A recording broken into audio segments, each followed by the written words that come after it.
Procede a derogar los actuales artículos 5, 10, 19, 21, 23, 42, 43, 44, 45, etcétera, etcétera, etcétera, 71, 72, hasta el 151. Me salté mucho, algunos sí se van a quedar.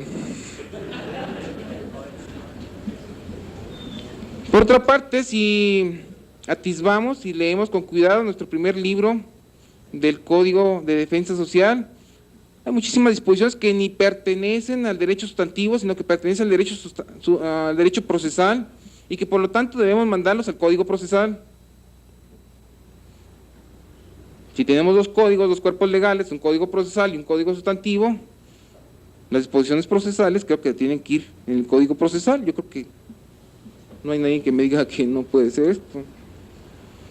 Por referirse al artículo 6º, al que aludía el licenciado Mauro Antonio Rodríguez el día de ayer, por referirse a presunciones, debe reacomodarse en el Código Procesal.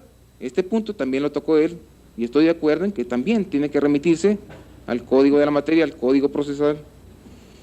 Por establecer un ritual o un procedimiento, la entrega de los enfermos mentales, según como está establecido nuestro Código, también el artículo 74 debe rechazarse de nuestro actual Código Penal y remitirse, enviarse a nuestro Código Procesal. Por referirse igualmente a todo un procedimiento, procede a reacomodar los artículos 81 y 81 bis, que se refieren a todo el procedimiento sumario, nada sustantivo, al Código Procesal, nada tienen que andar haciendo en nuestro primer libro del Código Penal. De explorado derecho ha sido también la teoría de Podetti, ya vieja y muy criticada si se quiere, de que el proceso se compone de acción, jurisdicción y proceso, aquella famosa trilogía estructural, criticada si se quiere, pero al fin y al cabo es cierto, el proceso tiene esos tres elementos, y entre esos se encuentra la acción.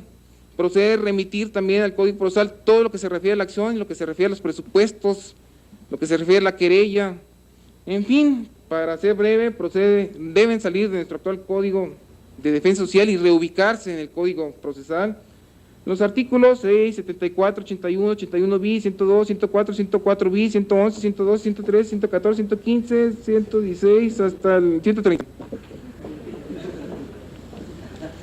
Ahora, hay otras disposiciones que se encuentran en el Código Procesal que pues se refieren a materia sustantiva y deben reincorporarse dentro de nuestro Código Penal. Para ser breve, sí, es muy largo, voy a indicar únicamente los artículos 541, 630, 641, 642, 643, 644, 645, que deben estar dentro de nuestro Código Sustantivo por referirse a una materia sustantiva y una materia de carácter procesal. No sé qué andan haciendo en el Código Procesal estas.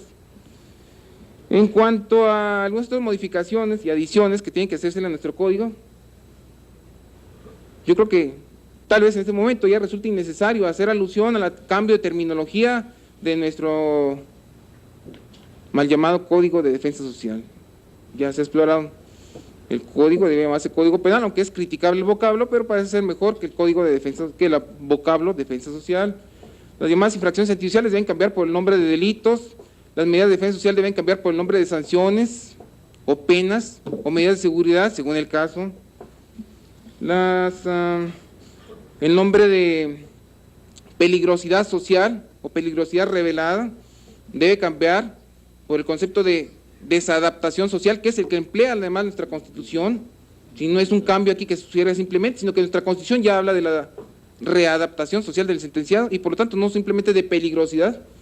No tenemos por qué andar hablando de peligrosidad de nuestros procesados o de los sujetos activos de un delito, sino de desadaptados, que es la filosofía que emplea nuestra Constitución, artículo 18.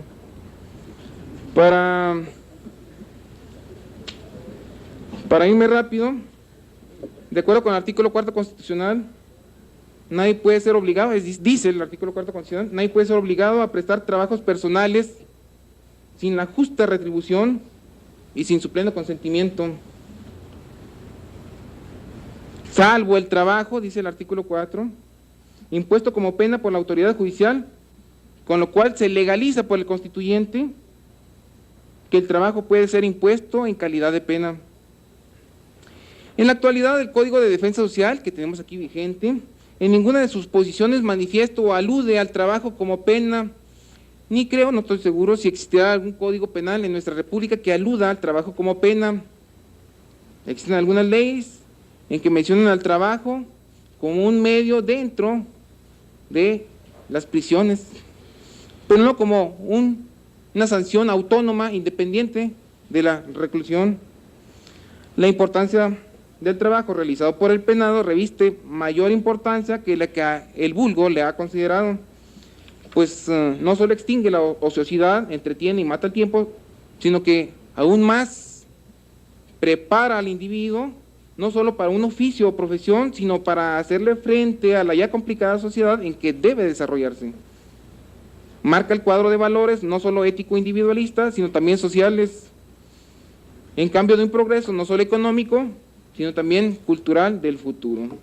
Inclusive el artículo 18 constitucional también alude al trabajo,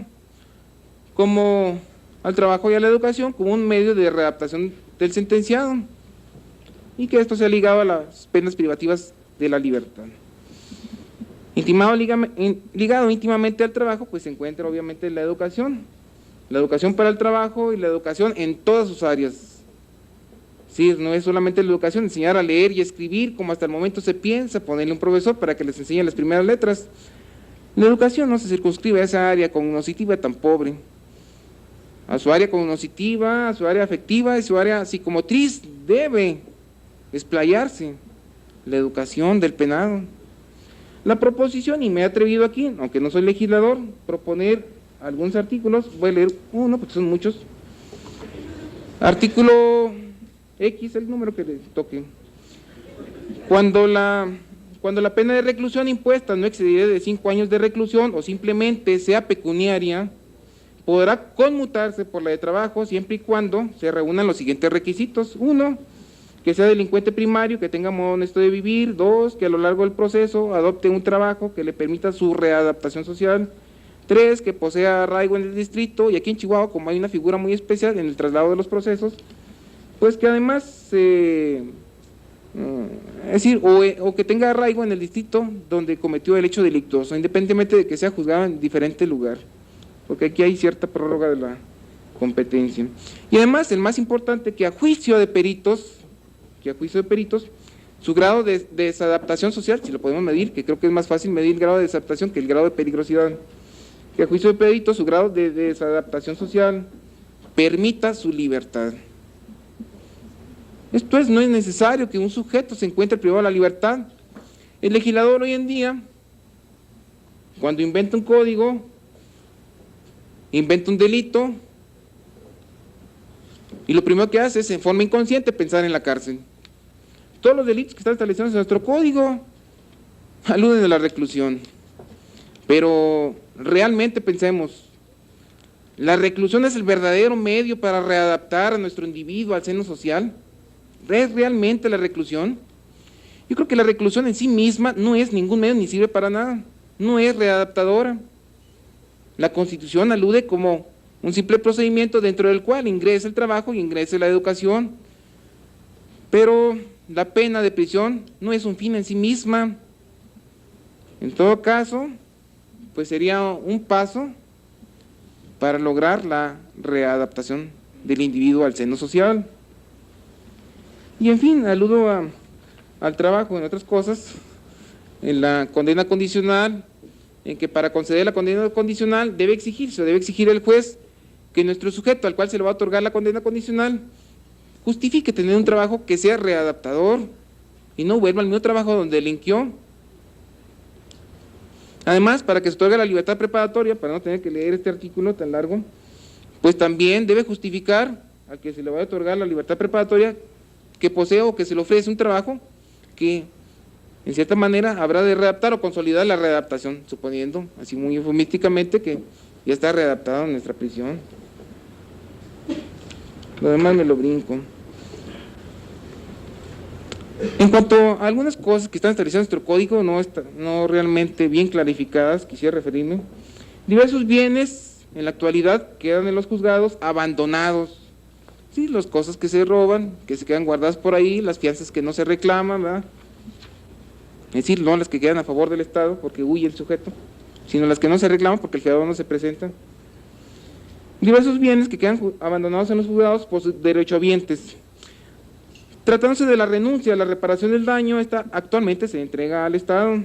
Y en cuanto a los demás bienes no reclamados, estos también los remata el Ejecutivo. En cuanto a las fianzas que dejan de cumplir con su finalidad, nada dice la ley. Se pretende ahora con esta proposición darle una función social a todos los bienes no reclamados por sus derechohabientes, a fin de que sean aprovechados por las universidades del Estado y que no sean particulares los que se aprovechen, como hasta el momento ocurre en muchas ocasiones, no todos. Y a efecto de que las universidades aprovechen aquellos bienes y los inviertan en productos para las propias universidades, libros o instrumentos didácticos, por ejemplo. Y ya para terminar, tan solo para precisar lo dispuesto por la norma, cabe modificar el artículo 4 en cuanto a la supletoriedad de las leyes especiales, pues no es supletorio todo el Código Penal, sino tan solo que actualmente constituye el libro primero y el propuesto del libro tercero. Es una reestructuración nuevamente de ese artículo. Y mejor le acabamos. Muchas gracias por su atención.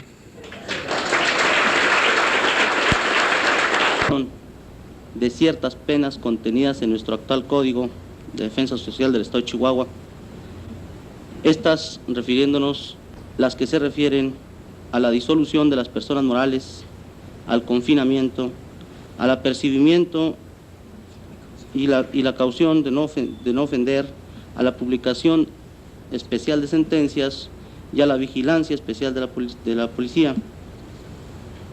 Como cuarto punto propone la reubicación dentro del Código Procesal de ciertos preceptos que están contenidos actualmente en el Código Sustantivo y se refirió concretamente a los contenidos por el artículo 6º, 74 y otros, mencionando especialmente que en forma amplia el licenciado Mauro Antonio Rodríguez había aclarado lo que se refiere al artículo 6º del mismo código.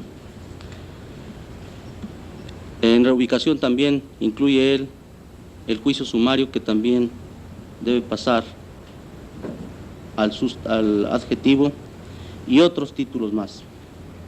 Como quinto punto propone el cambio de los nombres al código actual.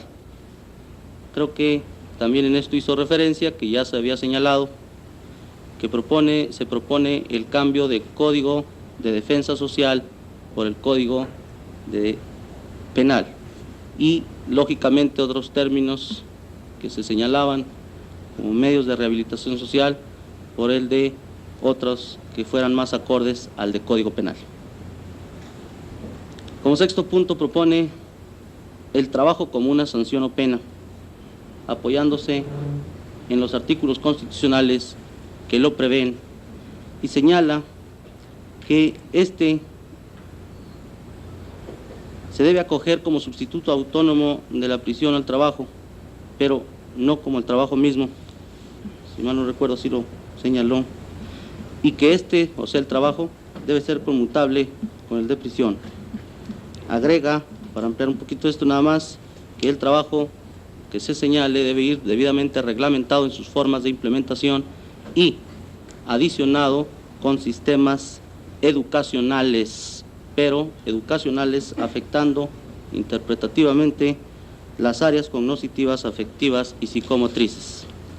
Como último punto, propone reglamentación o regulación respecto de todos aquellos bienes que han quedado abandonados o no reclamados en los juzgados, e hizo referencia a que se está tocando el punto en cuanto a los no reclamados, no aquellos que se han perdido por ausencia o más bien fuga de quien estaba garantizado con ellos. Más o menos creo que el contenido del trabajo del licenciado Jorge Alberto Silva queda con esto resumido. Es de sumo interés y creo que está totalmente encuadrado con la finalidad y objetivo de este foro a que estamos acudiendo. A continuación,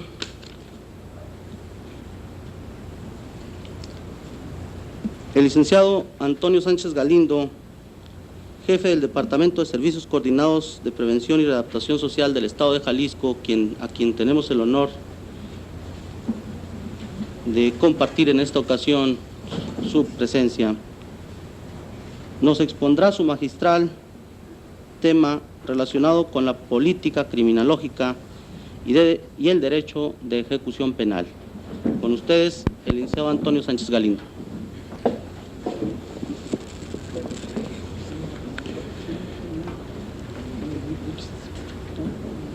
Estimados compañeros ponentes, amigos, colegas, quiero empezar esta plática a la antigua usanza, es decir, en forma consuetudinaria, agradeciendo el alto honor de que la Universidad Autónoma de Ciudad Juárez, a través del licenciado Miguel Lucero Palma, me haya invitado a este simposio, a este evento en el que ustedes están realizando estrictamente y en puridad política criminológica, es decir, la preparación previa y fundamental para darle al legislador los elementos necesarios para poner las causas y remedios a uno de los más graves problemas sociales, el problema del delito. México inició realmente y en estricto sentido científico su política criminológica a partir de la reforma penal de 1971, que tuvo si acaso algunas penetraciones previas, como citó el licenciado López Bustamante, en la Ley de Ejecución de Sanciones del Estado de México en 1966. Pero para que esto sucediera, tuvo que calar profundamente toda nuestra historia que deviene incluso desde el Telpiloyan o el Cuaucal y las cárceles aquellas en que a veces en un círculo se encerraba al sujeto y no se le dejaba salir, porque si salía obtenía una pena de eliminación, una pena de evisceración o una pena de mutilación que lo iba a tener señalado, estigmatizado para toda la vida. He aquí toda la tradición del derecho penal, del derecho punitivo, del jus puniendi, a quien también López Bustamante se refería. Tenía que llegar uno de los mexicanos, el que creó el primer código penal del mundo, don Manuel de Lardizábal y Uribe, un ilustre tlaxcalteca que fue, según dijo Pardo Aspe en alguna ocasión, a enseñar a los españoles el derecho penal. Su discurso sobre las penas es el antes y el después de toda la política realmente criminológico-penitenciaria. Él habría de hacer el primer código penal, el primer anteproyecto de código penal en el mundo, con una auténtica también y profunda sensación de conocimiento y de intuición de lo que debía planificarse después de realizarse y más tarde supervisarse en el ámbito de la punición en aquel tiempo y ahora de este otro cambio del sentido de la pena. Pardo Aspe en alguna ocasión, como les mencioné, y estando el ilustre Jiménez de Azúa en México, que se levantó y dijo: vengo a México a enseñarles derecho penal, le contestó: perdone usted, si ustedes los españoles saben derecho penal es porque un mexicano, un modesto, pero ilustre, profundamente ilustre tlaxcalteca, les fue a enseñar a ustedes a través de Carlos III lo que era el derecho penal. He aquí que responde esto a una prosapia que tiene México dentro del ámbito de la política criminal. Después vendrían los avatares de la independencia y el Código de 1870 con Martínez de Castro y después la política general. Y antes en la colonia, aquí la fora que andaba con el ingeniero a través de todos estos vastos y extensos territorios de Chihuahua, buscando los penales de aquella época. Y también el ilustre monje, don Mendieta, que andaba diciendo y que le comunicó también a Carlos III que las cárceles en aquel tiempo, y dejan de ser en la actualidad, me pregunto yo, eran fundamentalmente jaulas y cloacas humanas. ¿Ha cambiado esto? Sí ha cambiado un poco y hemos llegado ya, por lo menos desde el punto de vista conceptual, a la revolución del derecho de ejecución penal y de la política criminológica general. Fue por estos pioneros incluso mexicanos, que se proyectaron en el ámbito mundial, independientemente de los que después platicaremos en el ámbito general de nuestro planeta. A través del tiempo y desde hace ya 200 años, se ha venido usando el concepto de política criminal para designar a todas aquellas acciones que un régimen establecido entabla para estudiar los fenómenos del delincuente, el delito y la criminalidad en general, así como la pena. Hasta hace un tiempo enfocado solamente como defensa social, nombre que es mucho más adecuado y más congruente con las corrientes actuales que el de Código Penal.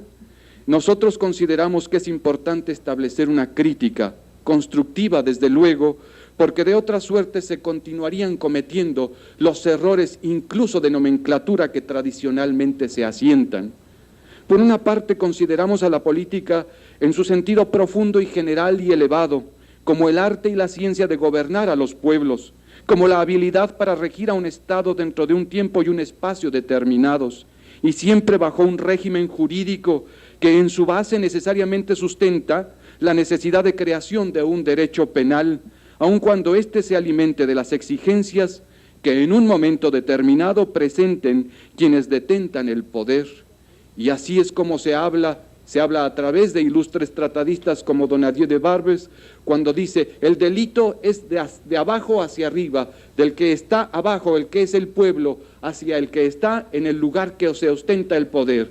Y luego resulta el delito inmediatamente en una segunda significación, el que tiene el poder y comete el delito nada más por la sustentación de poder en aquel que infringió la norma penal. Delito ascendente y delito descendente. ¿Qué quiere decir esto? Cambiar todo el sentido retributivo, el sentido de expiación de que ya se habló, de la pena.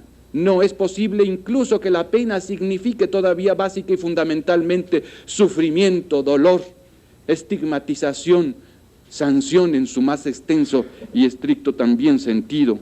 De esto se infiere que debemos hablar no de política criminal, porque lo criminal, por una parte, es lo que se refiere al delito específicamente, o por otra, al delincuente.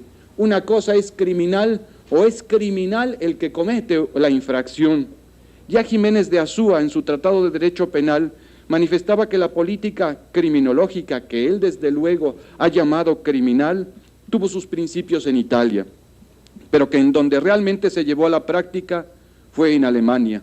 Con él coinciden múltiples autores de primera línea y de cuño antiguo y nuevo, como son incluso algunos de los opositores del mismo Jiménez de Azúa. Quintiliano Saldaña, aquel autor ilustre que fue el creador en 1929 de la nueva criminología. Ya ha pasado bastante tiempo para que empiece a ser esa nueva criminología tan criticada, ya vieja. Rodríguez de Besa, con todo su conocimiento del derecho penal dogmático, e Isidro de Miguel Pérez, todos ellos atribuyen a Galúa Loar Kleinsgord la iniciación del estudio y contemplación de esta materia. El propio Isidro de Miguel, en su opúsculo La política criminal en el Estado moderno, atribuye a César Beccaria la iniciación de nuestra disciplina a estudio. Sin embargo, nosotros pensamos que esto es contemplar parcialmente el problema, y que en todo caso el inicio como ciencia arranca del siglo XVIII, pero la política criminológica extiende sus raíces hasta la creación de los primeros códigos penales. Pensamos que Hammurabi estableció, a pesar de su crueldad y según los patrones culturales de ese tiempo y las necesidades que él, como poderoso, pretendía tener para establecer un orden, una auténtica política criminológica, aunque aquí no pudiéramos realmente hablar de política criminológica, y que así lo haríamos hasta Beccaria, pero también Howard, los hermanos Berry, Miard de Bouglans, y ya más próximo a nosotros, Jeremías Bentham, a quien Wehmer cita en una extensa bibliografía de autores alemanes que se habían ocupado del asunto o de este estudio desde el año de 1816. Ha habido desde luego una polémica constante y dice que los estudios de la ciencia del derecho, y me refiero a los tratadistas de derecho penal, sobre todo cuando el dogmatismo ha imperado, se han opuesto sistemáticamente a extender sus puntos de mira, criticando agriamente la creación de una disciplina que, al parecer, de la misma forma que Jiménez de Azúa dijo de la criminología, se iba a tragar al derecho penal. Esta es la situación por la que muchos en la actualidad le niegan autonomía, Otros manifiestan que la política criminal es simplemente el arte de legislar. El propio Kleinscourt la diferencia del derecho penal diciendo que es el conocimiento de aquellos medios que el legislador puede hallar según la disposición particular de cada Estado para impedir los delitos y proteger con el derecho natural a sus súbditos.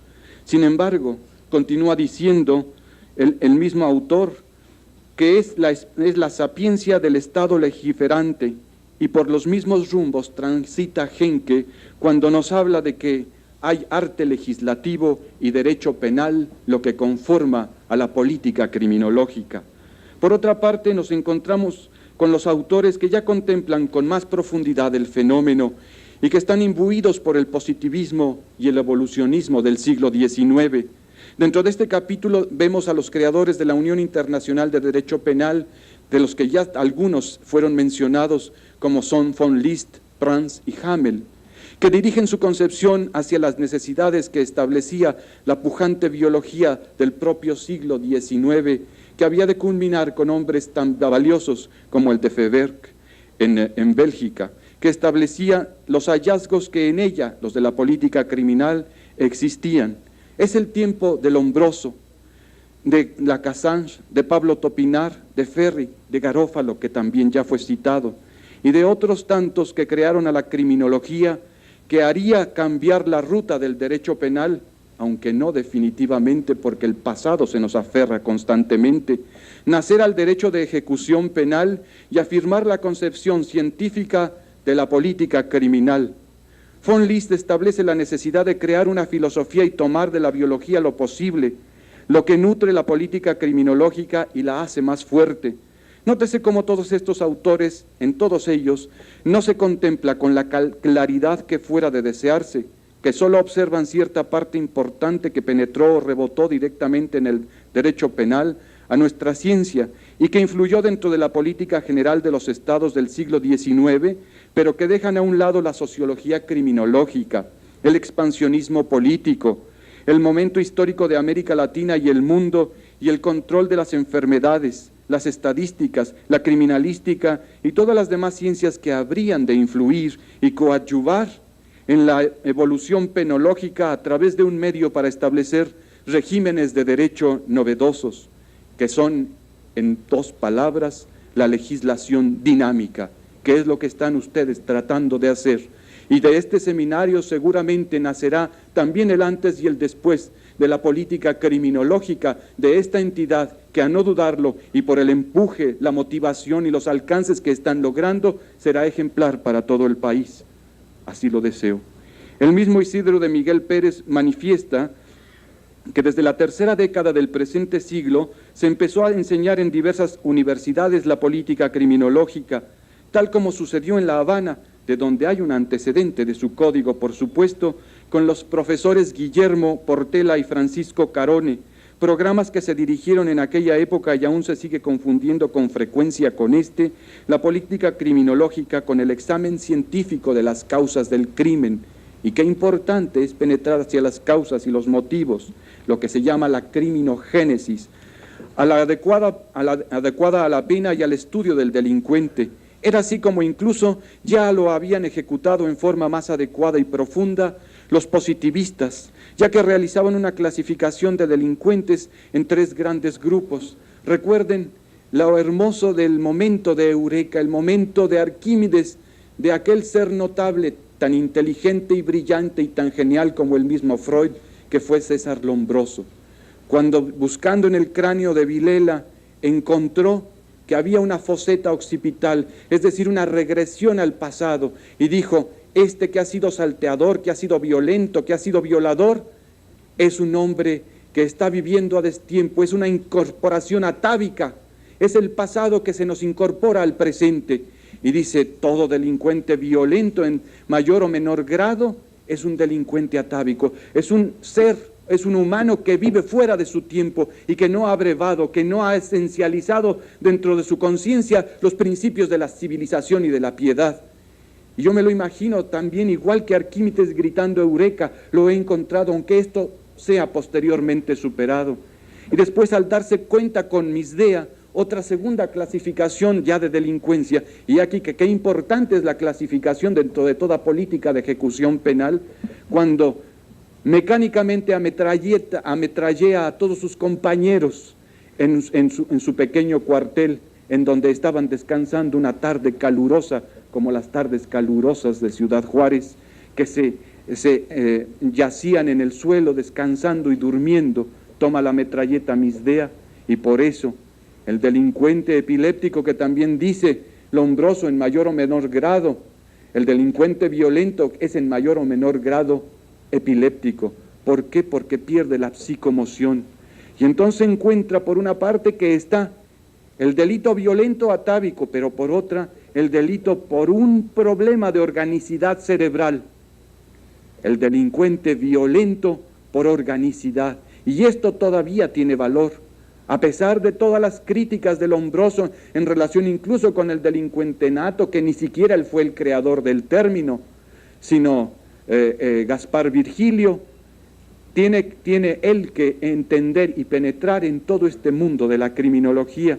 Y luego venía la otra clasificación, la clasificación del delincuente, que era el loco moral, el que nosotros conocemos en la actualidad como psicópata, que vive en función al placer y que no le importa la moral, que no tiene axiología, y que lo mismo le da comerse un dulce que matar a un prójimo. Y luego venía el delincuente de ocasión, que todos podemos ser en un momento dado delincuentes, y que, como diría Mesger, todos incluso somos culpables, menos el propio delincuente, para ir un poco más allá y concientizarnos de lo que tiene que ser en puridad y en profundidad toda una política criminológica. Y por último, una nueva creación, el delincuente ya no solamente ocasional, sino aquel delincuente que va a ser el delincuente imprudencial para Lombroso. El purista italiano del derecho penal Francisco Brícola manifiesta que en la actualidad se utilizan en forma contradictoria locuciones como son política criminal, derecho penal, política penal del orden público. Dice que estas locuciones presentan una característica esencial común a todas ellas: poner más énfasis en las opciones o tendencias fundamentales del sistema normativo. En otras palabras, en lo que afecta a las relaciones con el derecho penal, la política penal es el único instrumento válido del derecho penal, en tanto que para la política criminal, por el contrario, el derecho penal solo representa una extrema ratio con respecto de la política social. Asimismo, la política criminal y los sustitutivos penales, que son importantes para la evolución definitiva nuestra, de nuestro derecho, son términos correlativos, idea que parte del pensamiento del siglo XVIII, sienta sus raíces en el humanismo y crece con follaje frondoso en las corrientes socialistas y positivistas del siglo XIX. Sin embargo, como dice Novoa Monreal, también el progreso de las ciencias sociales nos enseña la existencia de numerosos grupos de organización social que se convierten en factores determinantes de conductas perturbadoras que son su mera consecuencia. Aquí es donde se debe cambiar todo el sentido tradicional del derecho penal. El derecho penal atiende fundamentalmente en su clasicidad, por así decirlo, al delito, y el derecho actual, el derecho de defensa social que ustedes tienen mejor llamado que como nosotros le llamamos penal, en el fondo solamente tiene un reproche negativo desde el punto de vista de la concepción tradicional. Frente a la expansión de la criminología como ciencia del delito, no ha producido, pese a loables esfuerzos, la criminología los resultados deseados. Por eso se la critica. Ello suscita la cuestión crucial de si su existencia como disciplina originada en el siglo XIX se justifica. También cabe preguntarse si la coexistencia de las dos, de la criminología y la política criminológica, es posible a condición de una remodelación casi total de la primera y una reformulación bastante profunda de la segunda. También Jiménez de Azúa trató de poner en claro su pensamiento ante la pretendida autonomía de la política criminal, como dice Isidro de Miguel, y hace hincapié en que elaborar una ciencia independiente no hace más que reflejar el viejo dualismo del derecho natural y el derecho positivo, y los que, como Metzger, conceden vida aparte y continuidad biológica que la identifican con la criminología. Para que la política criminológica alcance el nivel de ciencia, es necesario establecer una teoría del conocimiento, dejando por sentado que el hombre es capaz de conocer los objetos, aprenderlos en su inteligencia y establecer juicios de verdad que nos llevarían a posturas tradicionales, idealismo, realismo, etc., tendremos que contemplar a la política criminológica como un todo que lleve implícito el conocimiento exacto del delito, sus causas, su control, su curación y abatimiento total, el estudio del delincuente, su clasificación, la individualización de la pena, aunque en el futuro esta deje de existir en cuanto tal, el control de la víctima y el uso de todas las disciplinas que contemplan al ser humano para lograr la reestructuración de su personalidad en límites que no atenten a los principios de dogmaticidad que establecen los derechos humanos. Tendremos, pues, que decir que nuestro conocimiento de la política criminológica deberá ser, para que alcance el rasgo científico total, sistemático, verdadero y cierto. El concepto de total no lo haremos con un rigor de absolutez como fuera deseado. Tampoco lo serán, desgraciadamente, así los demás elementos.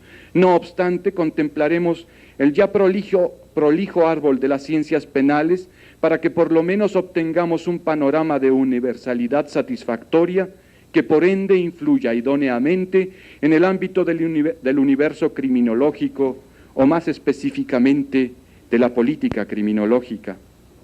No podrá haber política criminológica si no nos percatamos de la filosofía y la historia del derecho penal con su legislación comparada, de donde vendrían como consecuencia los intereses que las necesidades han mantenido a través del tiempo en torno a la normatividad jurídico-penal.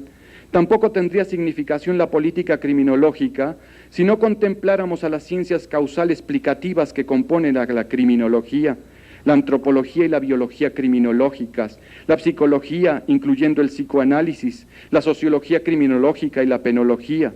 Asimismo, deberemos contemplar dentro de nuestro ámbito y en su concepción actual y vigente al derecho penal, al derecho procesal penal, al derecho penitenciario o de ejecución penal, sin olvidar a la criminalística, la policía judicial científica, como ciencias de la pesquisa que tanto hacen en favor del esclarecimiento del delito, y por último, malamente podríamos hacer a un lado las ciencias básicas que algunos denominan auxiliares, como son la estadística criminal, la medicina legal y la psiquiatría forense.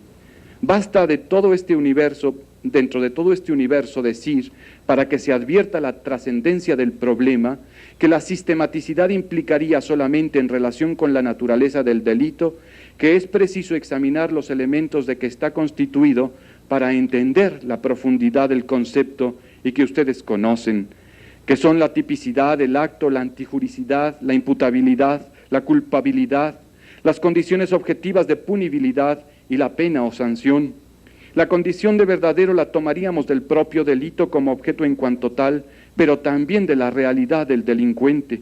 De esta suerte y alcanzando la aspiración de ciencia, la política criminológica, como Jiménez de Azúa manifiesta y múltiples autores lo apoyan, se compondría de 4 grandes capítulos. El primero, observación y estudio dogmático y jurídico y cómo está aplicada al derecho positivo penal vigente la doctrina más evolucionada y aceptada, y además incorporada a nuestra realidad, para no estar siempre llevando a cabo las imitaciones extralógicas a las que también somos dados con frecuencia. Segundo, estudio de la evolución sociológica del medio y las normas de cultura para ver si guardan relación adecuada con el derecho vigente. Estudio de la legislación vigente y proyecto de las reformas aconsejables. Discusión amplia de estos proyectos y conversión de los mismos en una nueva ley. De todo lo anterior podíamos concluir como definición de política criminal, que es el conjunto de conocimientos relacionados con el hombre que ha delinquido o puede delinquir, de las causas que dan lugar a los delitos y los posibles remedios para disminuirlos, evitarlos y corregir o sancionar a quienes los cometieron. Ya hemos visto que en la Enciclopedia de las Ciencias Penales debemos agrupar a todos bajo el común denominador de política criminológica, ya que no las consideramos una técnica solamente legislativa, sino todo un universo para legislar y para resolver y poner causas y remedios a toda la problemática del delito, ni tampoco como una forma exclusiva de penetrar dentro de la realidad del mismo delito. Es una profunda política criminológica, es decir, una ciencia que contempla íntegramente el fenómeno de la criminalidad, ya desde el punto de vista individual o social, y en un tiempo y en un espacio determinados, y para resolver los problemas que en esta área se presentan. Para esto tendremos que seguir un método. Debemos utilizar el científico, causal y explicativo, ayudados actualmente del finalista y también incluso del preventivista, como hace alusión Klaus Roxin. Y en cuanto al origen del conocimiento, nuestra materia participará del conocimiento experimental, sensible, del racional y asimismo de un conocimiento aplicado. No ha llegado, queridos amigos, todavía el momento de la estructuración total de la política criminológica. Las fuerzas tradicionalistas establecen aún una precaria ciencia político-criminológica. Aún levantan sus banderas el derecho penal dogmático obsoleto, lo que están ustedes combatiendo. Los patrones culturales arcaicos, la incomunicación científica, la criminología naciente y párvula que no ha reedituado lo que se esperaba desde el siglo pasado, los intereses creados carentes de puridad y sobre todas las cosas, la corrupción de principios, conceptos y costumbres.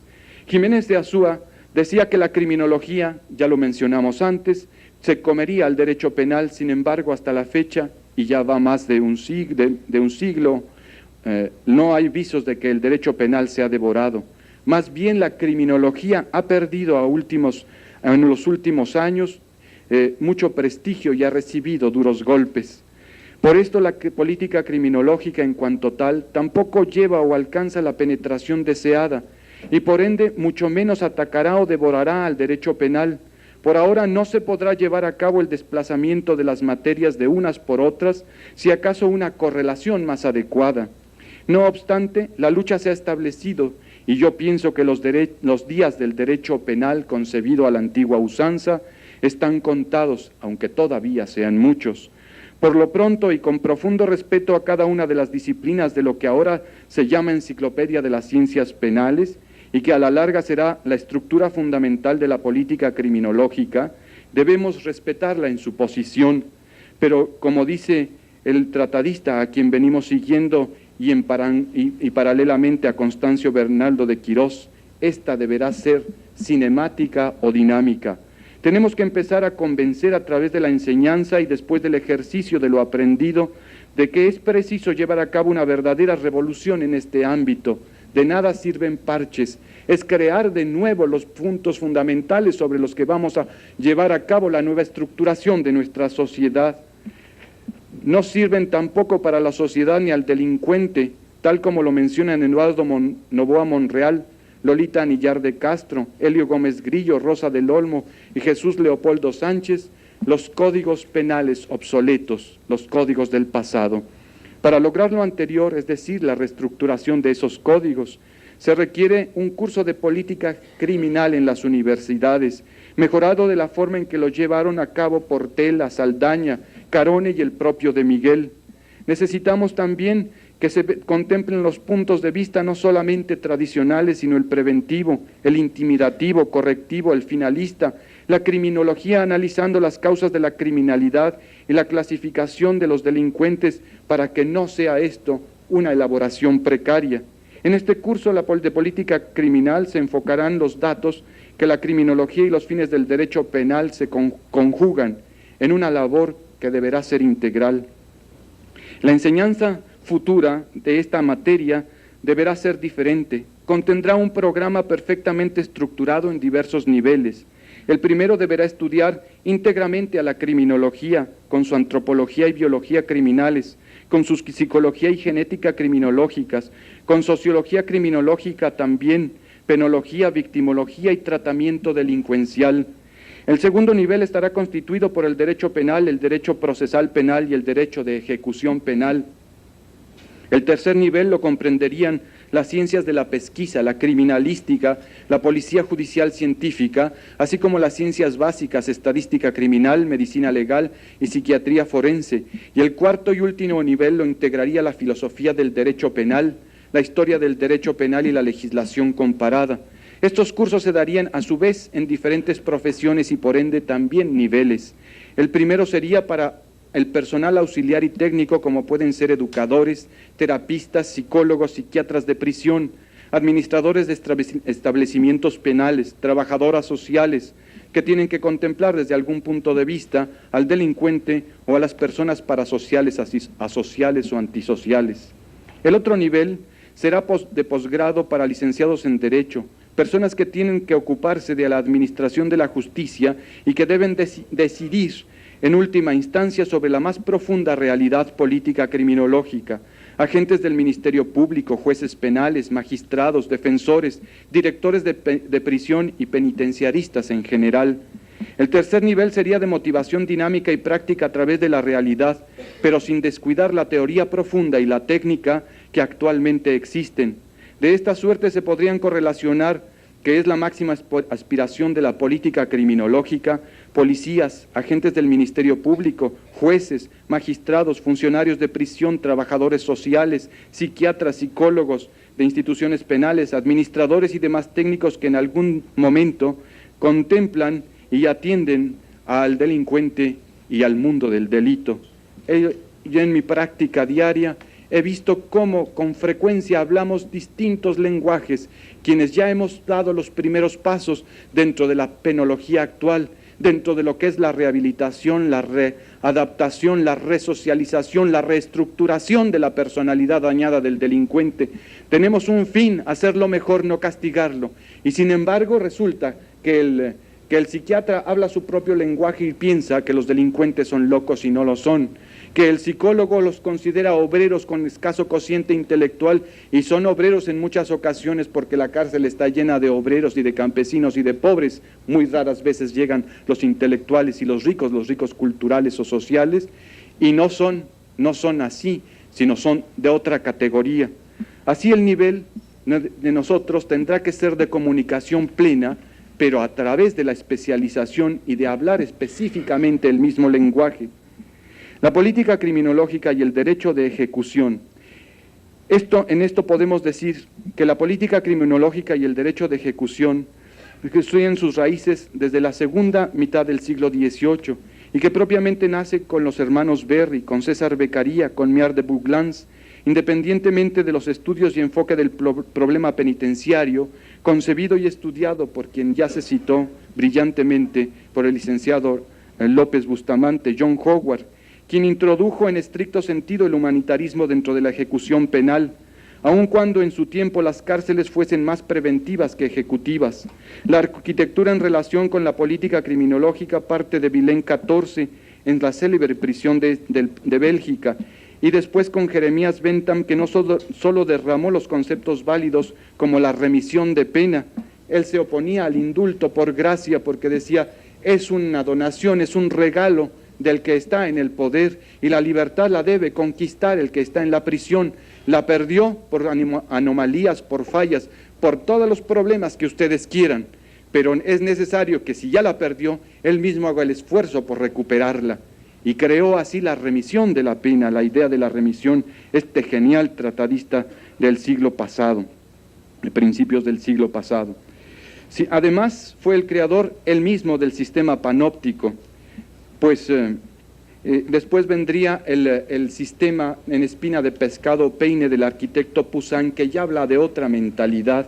Después vendrían los sistemas de Norteamérica, del rascacielo y la concepción dura, rígida de la mentalidad norteamericana que solo contempla la crueldad todavía deveniente de su estructura. Nosotros vamos más allá, vamos hacia la piedad, hacia la probidad, hacia las causas remotas y próximas, hacia las constelaciones profundas y superficiales del delincuente y hacia la responsabilidad que la misma sociedad, que nosotros mismos como rectores tenemos en cada comisión del ilícito.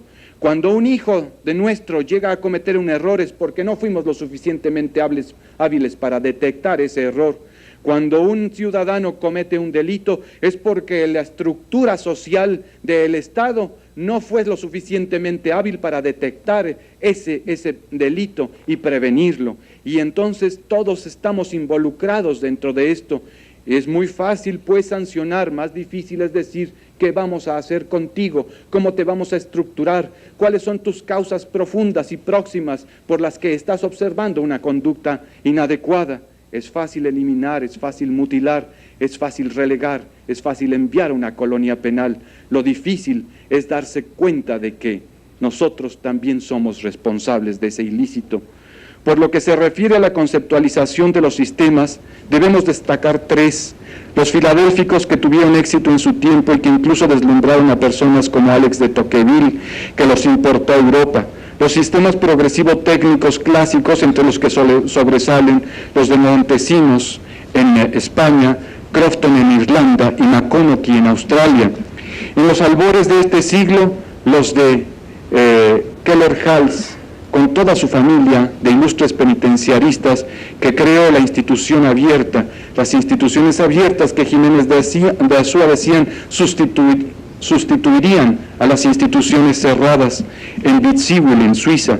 En la actualidad, los métodos de tratamiento más usuales son los institucionales, que hay que superarlos, los semi-institucionales, o que se lleva a cabo el tratamiento en una institución y al mismo tiempo fuera de ellos, los transinstitucionales, en medio abierto, en medio cerrado y en la sociedad, todos ellos, y los no institucionales, todos ellos dentro de un ámbito humanitario y profundamente científico, cuya raigambre arranca del positivismo y llega a las nuevas corrientes del derecho penal, que aspira a la rehabilitación, la resocialización y la reinserción social, junto con la despenalización, la descriminalización y la destipificación, que es lo que ustedes están luchando con sus contrapartes en la creación de una nueva, de un nuevo sistema penal en su entidad. Sin embargo, todo lo anterior, a pesar de ser universo prolijo, solo es un mero enunciado en torno a la axiología que constituye el nuevo mundo de la pena, entre comillas, del delito y del delincuente, y también de la defensa social, que comprende a todo esto la estructura básica y fundamental de la política criminológica. Como conclusiones podríamos decir lo siguiente: sí se requiere primero sacar del derecho sustantivo, que también lo es, lo sustantivo de la ejecución penal.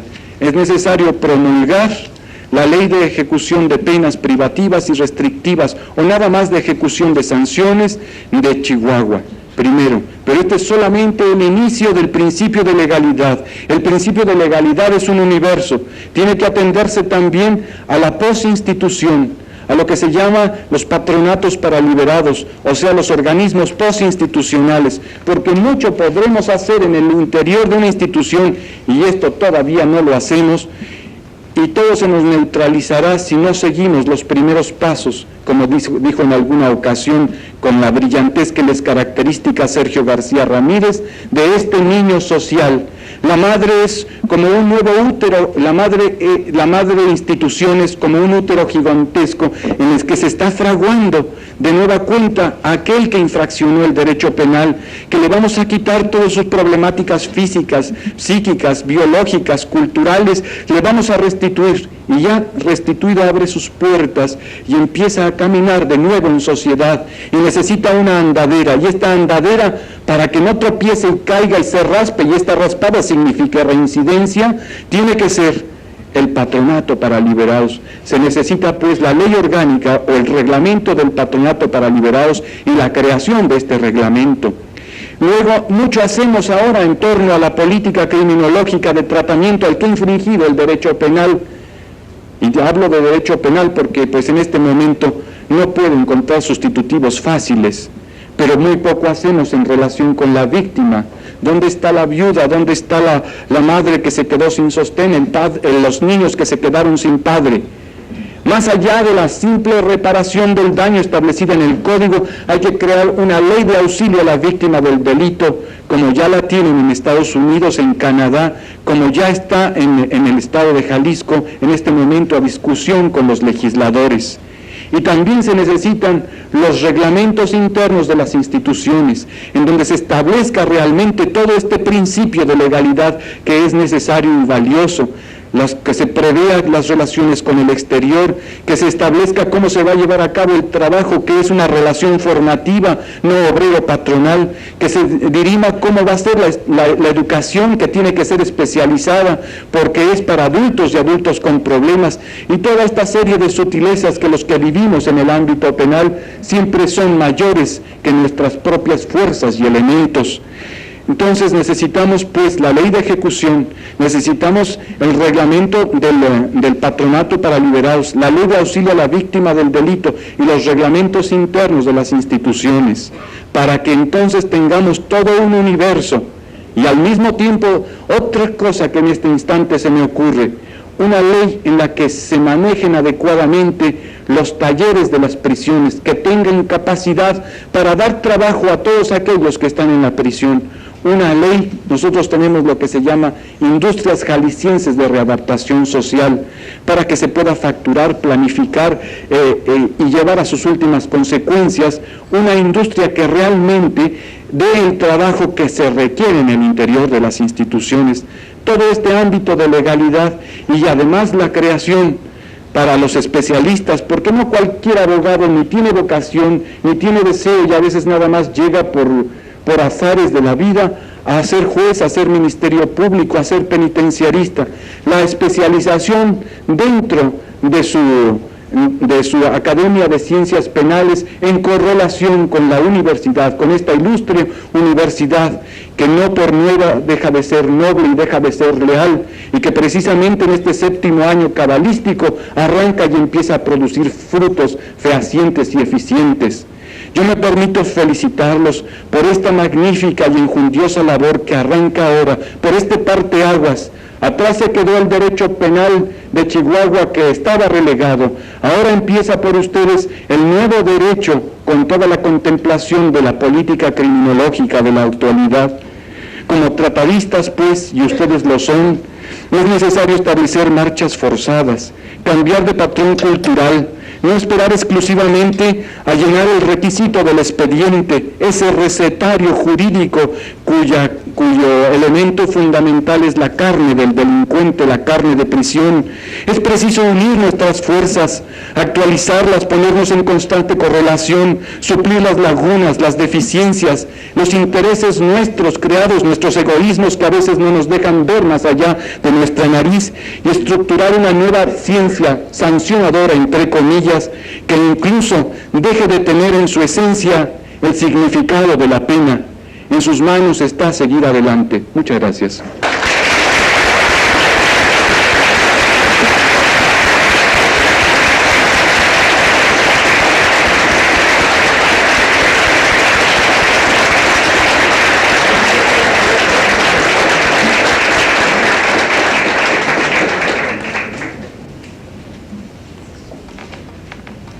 Después de las doctas palabras del licenciado Antonio Sánchez Galindo, que nos ha hecho conocer toda una corriente y política delineada vastamente en la criminología y en el derecho de la ejecución penal, llegamos a feliz término de esta mesa en cuanto a la exposición de las ponencias y trabajos.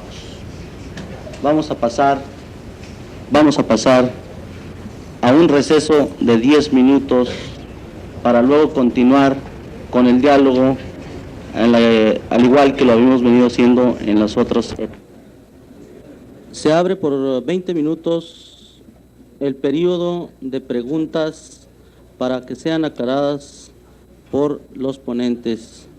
Sírvanse levantar la mano para que las señoritas edecanes puedan saber quién tiene preguntas para que sean turnadas a esta mesa.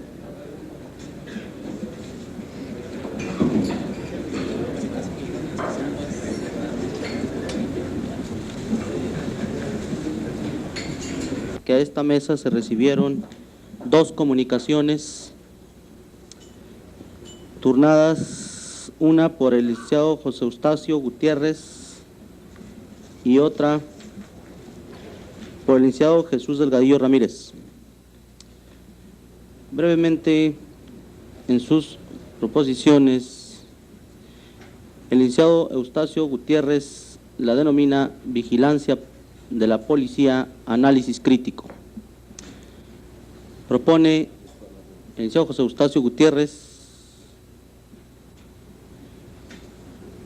que la vigilancia policial a todos aquellos reos que disfruten del beneficio de condena condicional es inoperante y por lo tanto propone que sea extraída de nuestro código, debidamente fundamentada y haciendo un análisis totalmente apegado a derecho en cuanto a otros ordenamientos y haciendo también otra recomendación respecto de la libertad preparatoria.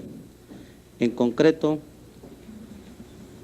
que se extraiga la vigilancia policial a los reos que gocen de la condena condicional. Perdón, sí lo aclara él, que aun cuando se puede decir que gocen, esto es porque se considere que les favorecen, la condena condicional no debiera ser impuesta mediante vigilancia policial. El otro comunicado que nos llega Jesús Delgadillo Ramírez, el licenciado Jesús Delgadillo Ramírez, la denomina la desintegración familiar y el delito de abandono de persona como medida preventiva y protectora. Muy concreto también podremos decir que el licenciado Delgadillo Ramírez propone que las fianzas y demás medios que se impongan como medidas cautelares a todos aquellos procesados por el delito de abandono de persona en el momento en que da tres posibilidades: en que el proceso termine, la medida cautelar, las fianzas o cualquier otra, sean entregados no al procesado, sino al afectado. Lo mismo lo propone para en caso de que exista el perdón, igual en el caso de que gozando de la libertad provisional, el procesado se ahuyente de la acción de la justicia. Para estos tres casos propone el licenciado Jesús Delgadillo Ramírez que sea entregada la fianza o cualquier otro medio a la parte afectada y no al Estado o al procesado. Estos son los dos comunicados recibidos y van a entrar al contenido de las memorias de este foro. Cualquier pregunta al respecto o cualquier ampliación también será, en cuanto a estos temas, publicada en el folleto de la Escuela de Derecho y de la Universidad Autónoma de Ciudad Juárez como medios informativos. Pasamos ahora sí a la sección de preguntas.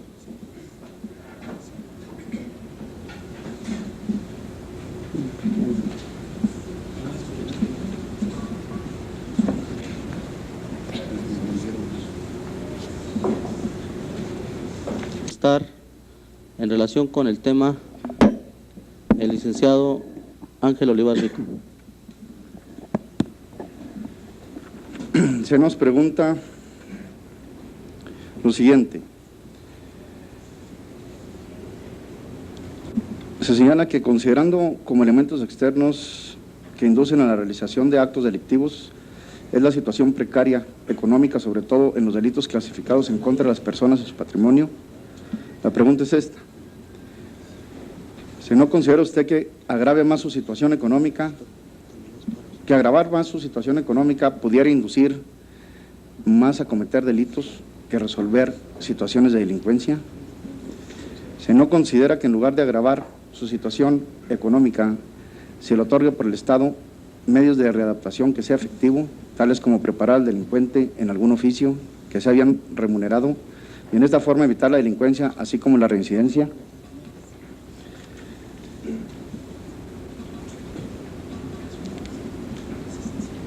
Pues las interrogantes consideramos que más que representar una cuestión a resolver, viene a reforzar lo expuesto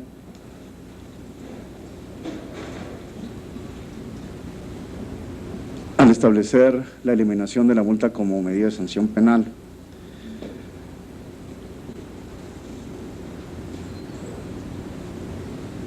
Puesto que es claro que se ha señalado que la finalidad de la medida de defensa social es la de readaptación, evitando que sigan campeando las ideas de castigo y de expiación.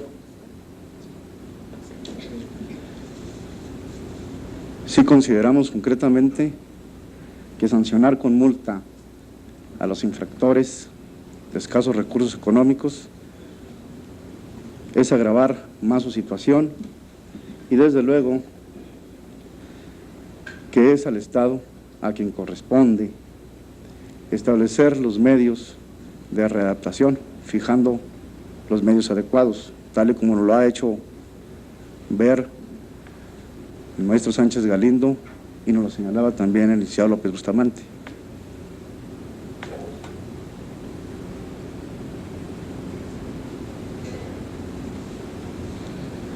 El problema realmente viene a ser, pues, el de que se establezcan con eficacia real los medios para lograr efectivamente la readaptación del infractor.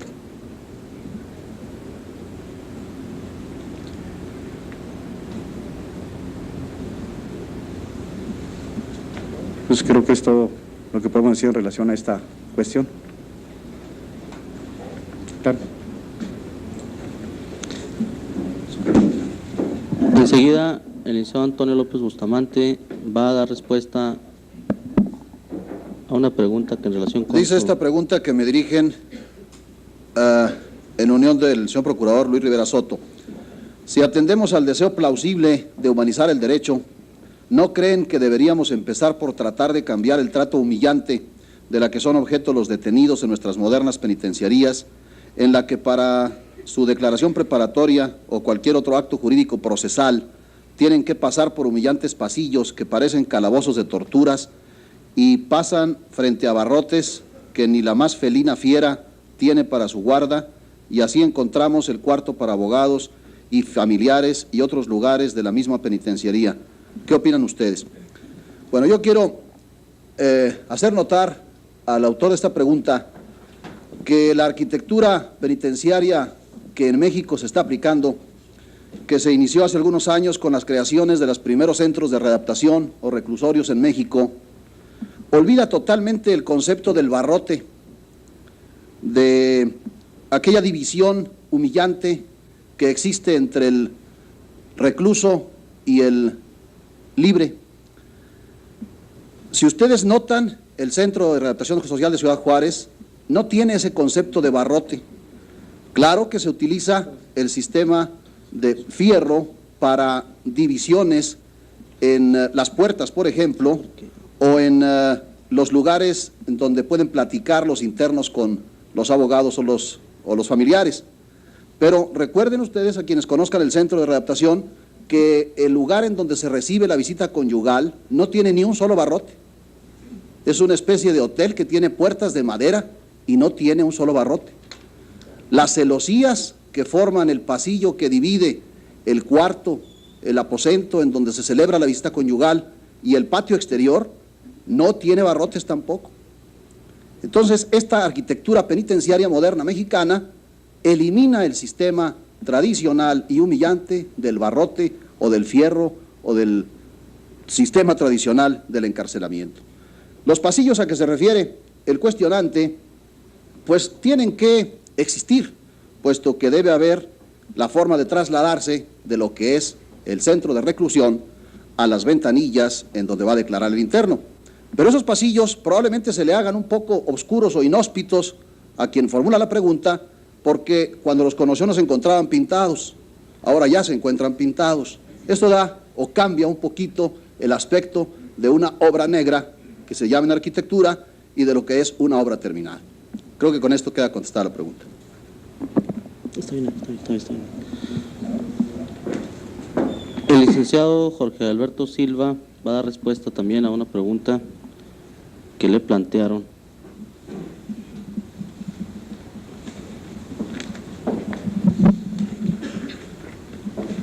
En su concepto, ¿cómo debe el juez determinar el tiempo de cárcel? De acuerdo con el actual Código de Defensa Social, se establece un mínimo y un máximo, y entre ese mínimo y ese máximo de reclusión es el juez quien debe determinarlo, atendiendo, según el Código actual, el grado de desadaptación, de peligrosidad, según el Código. Según yo, aunque no está en la ponencia, hay parte únicamente, el tiempo debe determinarse en atención al grado de desadaptación social del sujeto, tomando en cuenta para esto el tiempo que puede tardar el sujeto que ha delinquido para adquirir la nueva conducta y el tiempo que le lleve para el reforzamiento de la misma. Esto es, que realmente alcance lo que podemos considerar una verdadera readaptación social. Claro que para esto pues se requiere el auxilio de determinadas personas especialistas en el área, en la materia, que por desgracia pues no contamos en la actualidad, y que por otro lado, al rechazar la llamada pena indeterminada en nuestro actual código, pues esto obedece sin duda alguna al hecho de que, si yo siento esto, al hecho de que el legislador no le tiene confianza al juzgador, tan no le tiene confianza que le tasa las penas que habrá de imponer, e inclusive no se acostumbra, o mejor dicho, no se legisla sobre la llamada pena indeterminada en su quantum, no en su naturaleza, y el legislador señala la naturaleza de la pena y señala inclusive el quantum de la misma, de manera tal que conforme al código, es decir, concluyendo, conforme al código actual, el juez se mueve únicamente atendiendo al llamado grado de peligrosidad social y en su criterio muy particular, muy subjetivo, sin auxilio realmente de quien le puede ayudar, aunque hay algunos preceptos por ahí, 223 por ejemplo, que le pudiera ayudar. En mi concepto, realmente debe tomarse en cuenta el tiempo para alcanzar realmente la conducta operante deseada.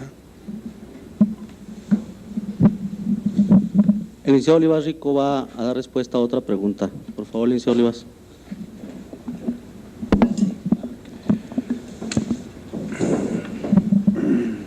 La pregunta es la siguiente: si bien es cierto que al derogar el cobro o imposición de multas a un sentenciado le acarrea o produce un tanto de beneficios a al Estado, pero ¿no considera usted que produciría un mayor y más alto índice de incidencia con tal supresión o derogación de la mencionada multa? Consideramos que no, porque las medidas, insistimos, tienen como finalidad la de readaptación, y la imposición de la multa simplemente no actuaría con ese fin, porque no actúa directamente sobre la persona, sobre la personalidad del infractor. Con su imposición no se logra el fin.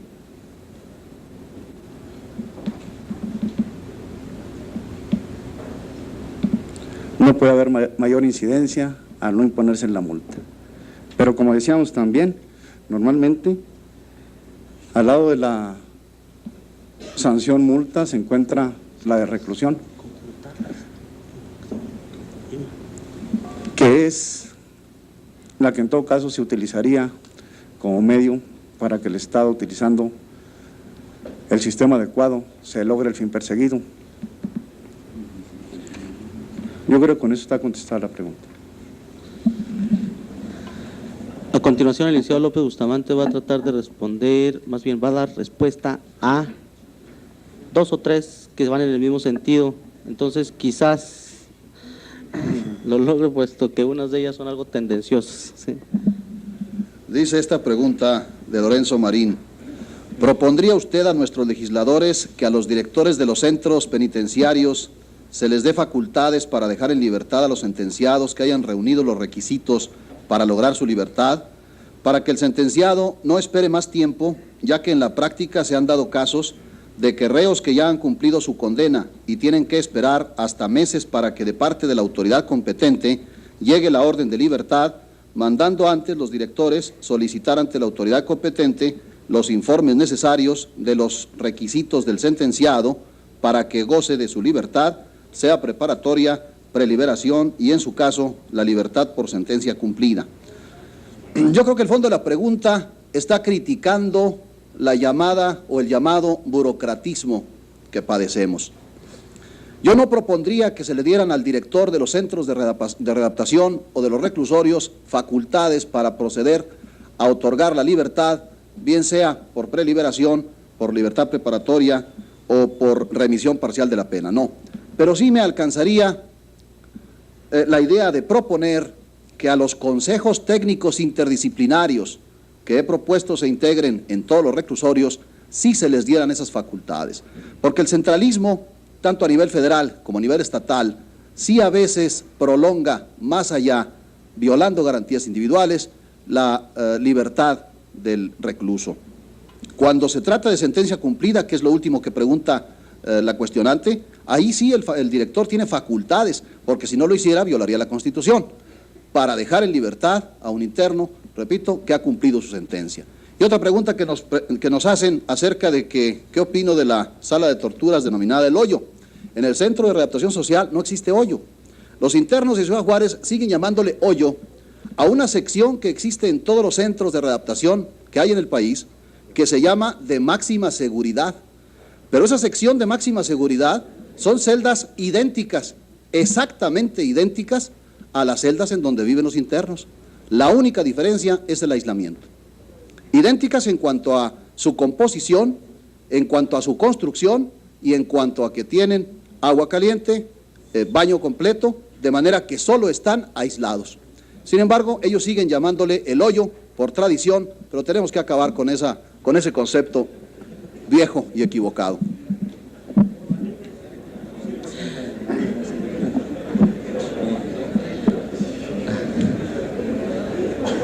Ahora comprenderán el por qué decíamos que iba a tratar, ¿verdad? Puesto que estaba tendencioso. El licenciado Jorge Alberto Silva, tiene otra pregunta y va a darle respuesta.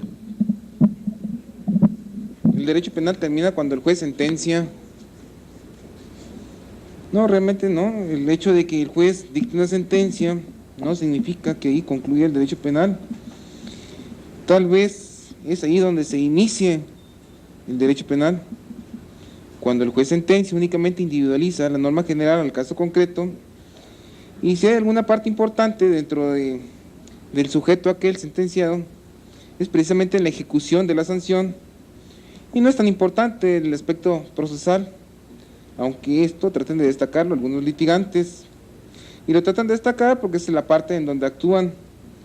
Pero realmente en la ejecución de las penas, es precisamente donde se lleva el máximo de tiempo nuestro sujeto dentro de las prisiones, exactamente dentro de las prisiones, en la actualidad, en donde se van a llevar a cabo los mejores métodos, los mejores medios, los mejores recursos para obtener el máximo aprovechamiento de del sancionado.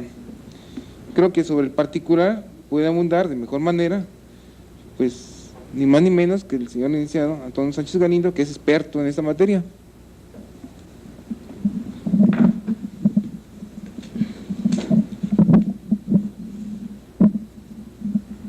Son bastantes las preguntas que al licenciado Sánchez Galindo se le formularon, y con toda intención quisimos, por supuesto, con la venia de él, dejarlo al final para que dé respuesta a todas y cada una de ellas, ya que algunas se refieren al mismo tema y otras precisamente llevan una hilvanación en relación a cada una de las preguntas o de su contenido. realmente no fueron muchas y se pueden catalogar en dos grandes grupos. El primer grupo preguntando si es conveniente seguir con la nomenclatura de Código de Defensa Social o cambiarla a Código Penal. Ya desde 1940, la década de los 40, tanto Marc Ancel como Filippo Grammatica establecieron todo un tratamiento en torno a la defensa social, manifestando que era la solución al problema tradicional del derecho penal clásico, que no era posible seguir sobre esos mismos lineamientos, sobre esos mismos rieles, y que ya no se transitaba con la facilidad que era necesaria, dada la situación real y sobre todo de corrientes humanizadoras en torno al delincuente, que ya no era posible estar, como decía en alguna ocasión Quintiliano Saldaña en su nueva criminología, viendo aquel escenario en el que el juez estaba como un gran personaje con su atuendo especial, el Ministerio Público estaba también pronunciando, y esto es en los jurados populares, pronunciando sus grandes y elocuentes y elegantes discursos y contestándolos el defensor, en algunas ocasiones nada más una especie, como diría Taqueray, de feria de vanidades, y allá recluido y solitario en un pequeño banquito, el delincuente, que no se ocupaba nadie de él porque todos estaban enfrascados en establecer quién era el que lucía más, quién era el más brillante, no porque les importara el ser humano sobre el que iba a operar el derecho penal, sino porque lo que les importaba era quedar bien ante una sociedad que los iba a premiar, y en muchas ocasiones este premio desafortunadamente era exclusiva y llanamente el premio económico. Si esto es así, y esto es de las décadas de los 40, e independientemente que de la defensa social cale más hondo y hasta el siglo XIX, creo que es mucho menos dañoso, aunque son modas, creo que es mucho menos dañoso utilizar Código de Defensa Social que Código Penal. Sin embargo, la tradición establece a veces necesidades de congruencia, pero si nosotros tenemos suficiente valor para buscar, no por moda, sino por necesidad de evolución, brincar de la defensa social hacia otro estadio más elocuente de la humanización, de la sistemática penal, de la política criminológica, creo que se debe hacer. Si vamos en un momento dado a cambiar y estamos deseando que así suceda el sentido de la pena, ya no llamemos Código Penal, es mi opinión. Es mejor Código de Defensa, y qué bueno que lo tengan, y eso revela el espíritu del chihuahuense que está buscando hermanar incluso al delincuente y incorporarlo a su defensa integral social, a una política criminológica que incluso hablar de crimen ya está refiriéndose un tanto de nueva cuenta al delito, a estigmatizar, a señalar, a no dar la oportunidad a aquel del que ya dije en la ocasión anterior hace unos momentos, es responsable, pero también nos involucra a nosotros mismos. Es necesario estar congruentes con una sistemática mexicana, si se quiere. Todavía se habla de Código Penal en todas partes.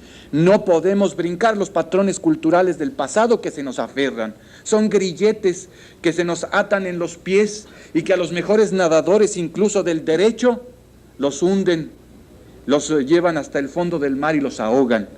No sé si ustedes vayan a tener la decisión de enfrentarse con algo que es más fresco, más romántico, más humanitario, más firme desde el punto de vista de la congruencia humanizadora y científica del derecho penal en la actualidad, y que es la defensa social.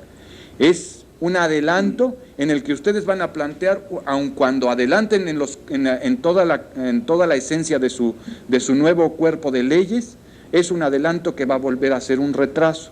En todo caso, busquen algo más congruente y establezcan una unión y congruencia con todas las políticas criminológicas de este país, que da unos pasos para adelante y otros tantos para atrás, que siempre está luchando a veces por establecer también románticamente imitaciones extralógicas. Recuerden que nuestra Constitución comenzó siendo semejante a la de Estados Unidos y que así han sido múltiples de nuestros cuerpos de leyes.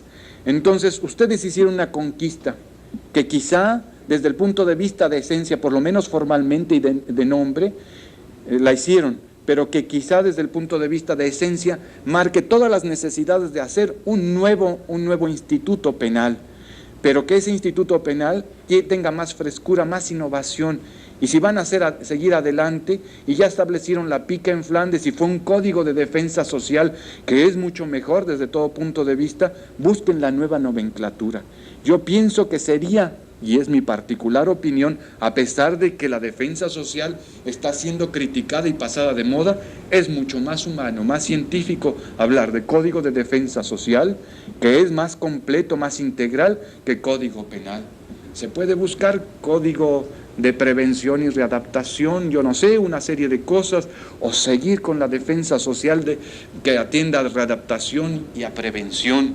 Palabras que ya dejan a un lado la pena, el castigo, la retribución, la contención, la expiación, filosofías del pasado que tenemos que superar. Ustedes conquistaron un nombre y lo tienen para ejemplo de todo el país que ha tenido miedo de seguirlos a ustedes. No retrocedan, aunque cambien y hagan otras innovaciones que sean de fondo y que sean necesarias. Ese es mi concepto y estas 3 preguntas son específicamente en su torno. Es mi opinión y espero que ustedes normen su criterio.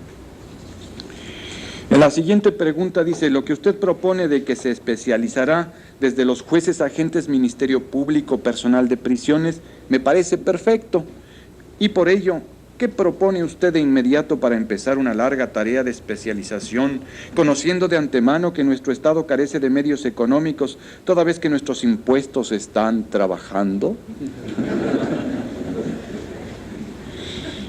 Creo que a veces, cuando existen institutos o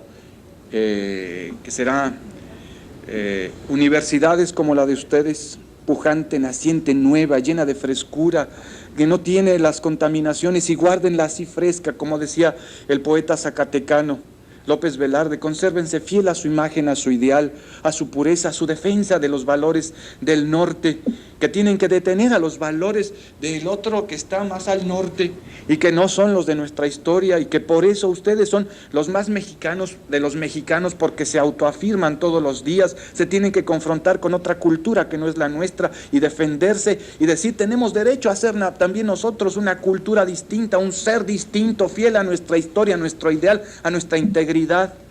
Defiéndanse pues de esto y pueden hacer a veces con muy pocas cosas y muy buena voluntad una especialización. No nos vayamos hacia los grandes y muy enjundiosos o inalcanzables programas que no se van a llevar a cabo nunca, ni hagamos tampoco, como no debemos hacer, leyes que van a ser materia muerta aunque sean hermosas y casi como una poesía y nos hagan llorar. Hagan alguna cosa con sentido práctico.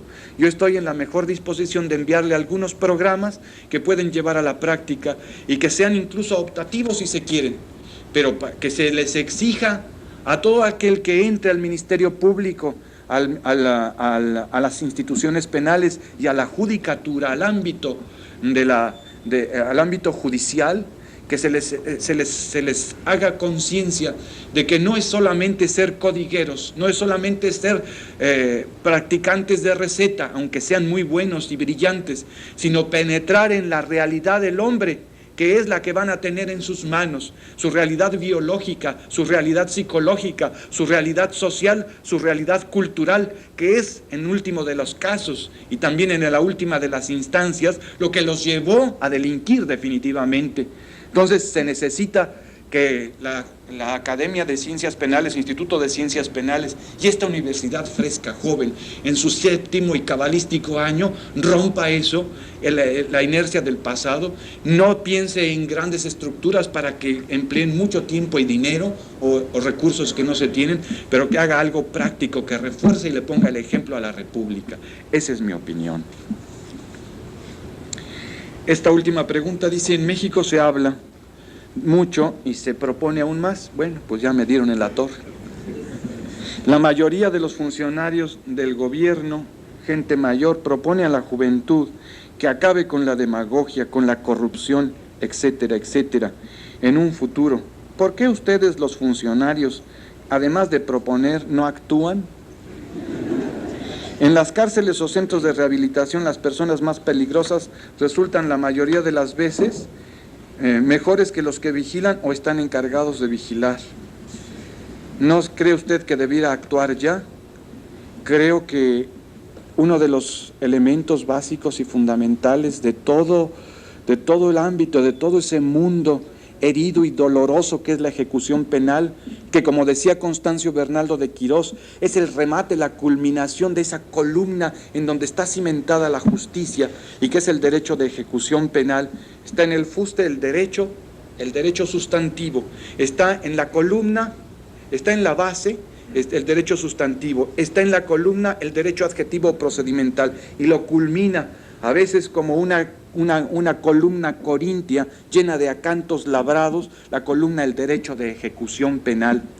Esto nos está revelando ya un deseo fundamental de hacer las cosas. Ya hay derecho de ejecución penal, ya nació, ya es algo de cambio. Pero junto a eso, que es el principio de legalidad por el que ustedes están luchando, por el que están haciendo política criminológica, por el que están aportando, a veces con sus mismos patrones del pasado obsoletos. A todos nos pasa, quisiéramos ser distintos y cambiar y seguimos siendo iguales. Le infringimos a veces hasta la pena de rehabilitación porque es pena, porque es ser distinto a fuerza.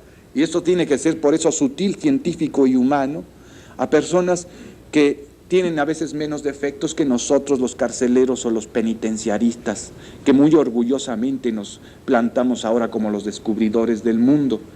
¿Y esto qué nos quiere decir? Que después del principio de legalidad, el más importante es el de la selección y capacitación de personal. Hagan su pequeña escuelita, aunque sea con 2, 3, que ustedes den algún horario, que se seleccione primero para que no tengan débiles mentales, analfabetas, etcétera, a las personas que van a participar en esto, y después enséñenles, por lo menos muy brevemente, qué es el derecho penal, qué es el derecho procedimental, qué es un delincuente, por qué es delincuente, cuáles son las causas que lo hicieron delincuente. Créenles una mística, háganles unas pequeñas y cuantas oraciones, como los antiguos oraban al empezar el día, o tomaban un terrón de azúcar y un poco de agua para que, entre comillas, ellos pensaban que iban a ser dulces en su carácter durante el día. Cambien esto con cosas breves y prácticas. Y creo que el segundo y gran elemento es precisamente ese, es el punto crucial, selección y capacitación. Si no, todos los impuestos que están trabajando y trabajando mucho de inversión en las construcciones se hunden de inmediato. Penitenciarismo que no empezó por estos tres elementos, que ese es el trípode que sostiene toda esta estructuración, toda esta arquitectura, toda esta catedral que antes fue del miedo y que ahora es catedral de esperanza, se viene abajo. Entonces, selección y capacitación, ¿tiene razón? Se debe actuar. Yo en mi medio, no les presunción, actúo. Creo que el licenciado López Bustamante lo está haciendo, está luchando por obtener, y él ha de padecer mucho. Se necesita pagar bien, tener buen presupuesto, no tener emoción, porque a veces un amigo nos manda, mira, ahí te va no terminó primaria, tiene antecedentes penales, es el que te puede servir de custodio, porque todavía así pensamos. Ese es nuestro patrón cultural del pasado, que depende fundamentalmente de la idea y del concepto de pena y de castigo. Ahí es caníbales en casa de orates, mientras más malo sea el custodio y el personal de vigilancia, el personal ya administrativo, ya técnico, ya de servicios generales, ya de custodia, mejor. Pero ese es el patrón cultural. Pero creo que ustedes están haciendo el esfuerzo, y en ustedes está que se cumpla con esto, porque si no, de nada sirve que tengan una nueva institución y se hunda. Creo que lo están haciendo, y me causa esto una impresión de veracidad el contemplar que el licenciado López Bustamante es un abogado que ha penetrado, que está estudiando, que busca, que se interesa por el hombre, que se interesa por lo que ha sido el derecho penal, pero más que nada por el tratamiento al que ha tenido la desgracia de infraccionarlo. Y esto es importante. Creo que empiezan y empezamos todos a cubrir esto y empezamos a actuar. Por lo menos yo sí lo creo. y no creo que esté haciendo yo demagogia, porque he seguido la geografía del dolor a través de 22 años ya de mi existencia y no me he arrepentido y cada vez me gusta más y tengo más pasión, aunque sienta a veces cansancio y tenga miedo de la contaminación y tenga miedo del deterioro, porque las prisiones son contaminantes. Sucede como cuando al padre Damián, en aquella ocasión que lo mandaron a la Polinesia, a una isla, a curar a los leprosos, no tomó las medidas de asepsia necesarias y al año, después de haber hecho limpieza, mejorado las estructuras, puesto alguna reglamentación, dándoles esperanza con el aceite de chalmugra a los leprosos, llegó a su casa cansado y metió en una cubeta de agua hirviendo los pies creyendo que estaba tibia y ya no sintió, ya se había contaminado, ya estaba leproso también. Al penitenciarista frecuentemente se le inocula la lepra penitenciaria psicológica. Y esto hay que estar atento. Toda esta serie de cosas se los quiero decir para que vean que sí estamos penetrando, que sí estamos actuando, que estamos conscientes, que ya no somos tampoco nada más aquellos románticos que era con nada más dar amor y dar ayuda. Esto no, tiene que haber ciencia técnica. Para amar hay que saber amar, para tratar y rehabilitar hay que saber rehabilitar y hay que saber tratar. Y que ya no vamos a tomar como los médicos de principio de siglo, las heridas con las manos, sin guantes y desinfectados estos guantes, porque moriremos de la misma enfermedad que los pacientes, y que ya existe una técnica y existe una experiencia, y que por eso se está buscando este principio de legalidad que les hablaba y que empieza con la ley de ejecución, sigue con el reglamento del patronato, los reglamentos internos y la ley de auxilio a la víctima del delito, todo un mundo, además de la ley para el manejo de los institutos de trabajo. Todo esto es un mundo que no creo que sea de demagogia. En muchas partes hay demagogia, creo que en ustedes no, y yo pienso y se los aseguro, y si me lo comprueban, que me pongan la sentencia, que me lo reclamen como en la protesta, de que en mi ámbito no hay demagogia. Habrá insuficiencias, habrá defectos, que toda obra humana es perfectible, pero el firme deseo de dar al que ha delinquido un mejor trato, un tratamiento técnico y una humanización que antes no tenía. Muchas gracias.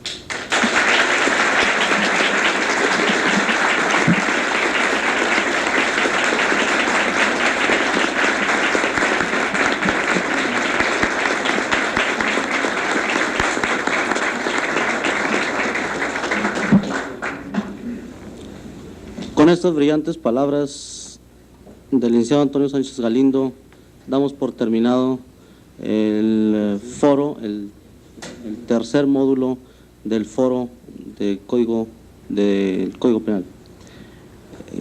Quisiera invitar a los exponentes me acompañen a la mesa de enfrente para que pueda el presidium integrarse para hacer la declaratoria inaugural. Una vez más, la Universidad Autónoma de Ciudad Juárez reafirma su compromiso de cumplir con nuestra sociedad y reafirma su compromiso de elevar el nivel académico de sus integrantes y de los integrantes de nuestra comunidad.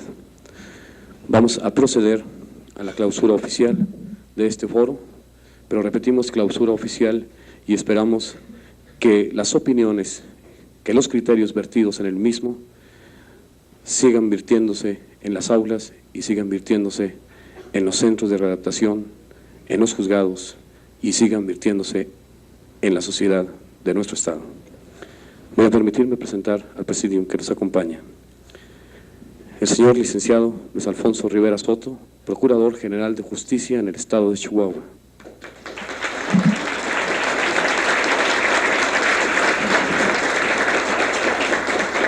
Señor licenciado Antonio Sánchez Galindo, Jefe del Departamento de Servicios Coordinados de Prevención y Readaptación Social del Estado de Jalisco.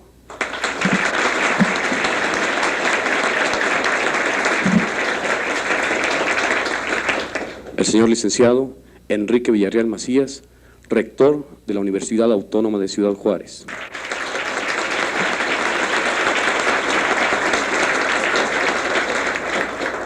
El señor licenciado Rodolfo Acosta Muñoz, Director de la Escuela de Derecho de la Universidad Autónoma de Chihuahua.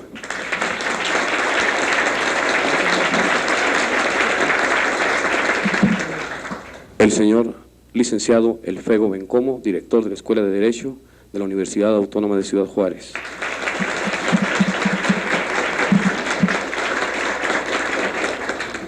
Vamos a proceder a hacer la entrega de diplomas a los ponentes y comunicadores a nuestro foro, haciendo la aclaración de que en virtud del tiempo y del gran número de participantes, las diplomas correspondientes a las personas de la localidad se van a entregar en la Escuela de Derecho, y los diplomas correspondientes a las personas de fuera de nuestra localidad se van a hacer llegar por medio de nuestra escuela. Vamos a proceder a la entrega siguiendo el orden de exposición de los diversos módulos. En primer lugar, diploma como ponente al señor licenciado Luis Alfonso Rivera Soto.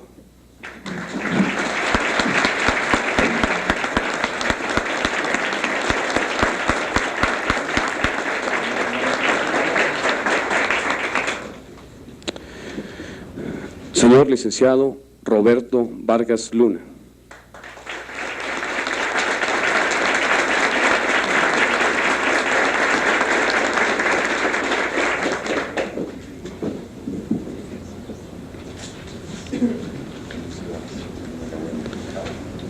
Señor licenciado Mauro Antonio Rodríguez Legui.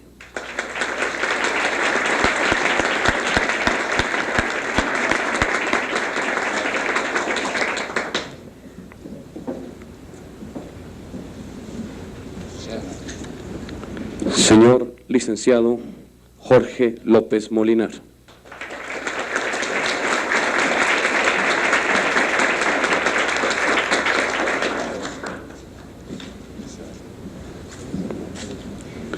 Señor licenciado Roberto Rivera Ochoa.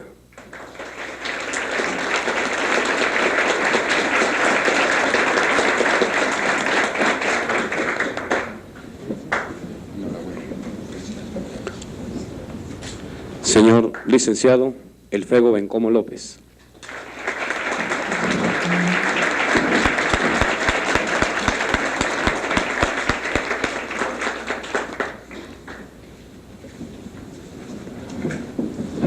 Señor licenciado Otoniel Acosta Muñoz.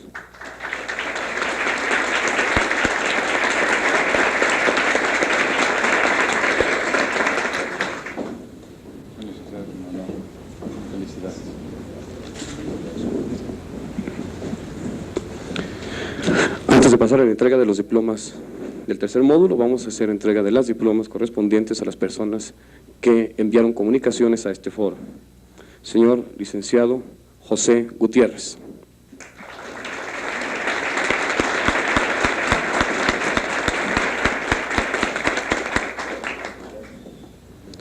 Señor licenciado Jesús Delgadillo.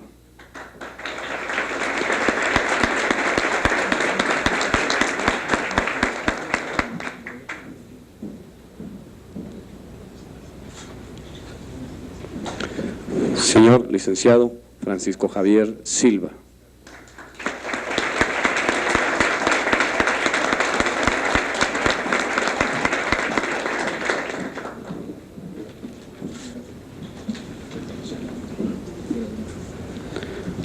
Señor estudiante de Derecho Luis Miguel Hernández.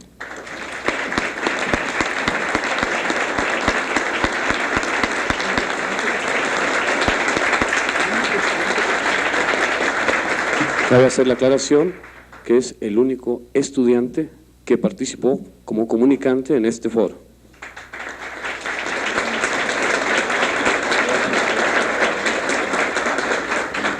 Vamos a pasar ahora a la entrega de las diplomas correspondientes al tercer módulo de esta tarde. Señor licenciado Ángel Olivas Rico.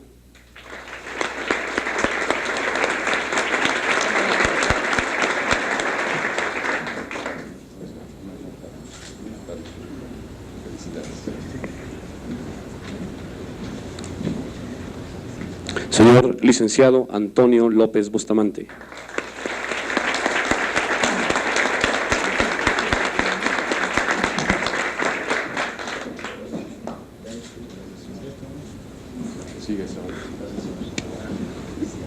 Señor licenciado Jorge Alberto Silva Silva.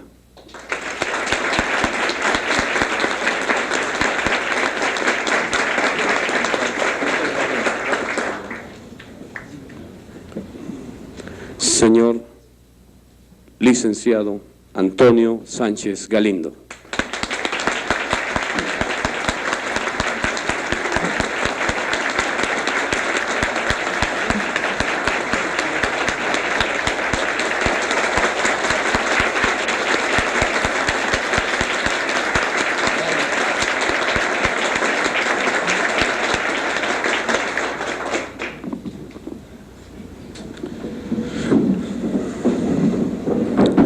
Es indudable que después de haber concluido formalmente los trabajos de este foro, quedarán miles de respuestas, pero también quedarán miles de dudas.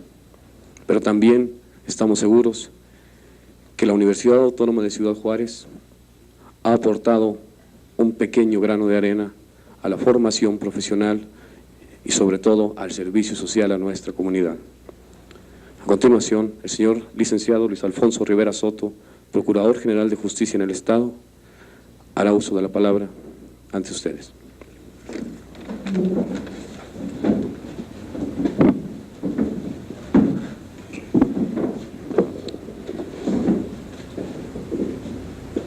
Señor licenciado don Enrique Villarreal Macías, rector de la Universidad Autónoma de Ciudad Juárez.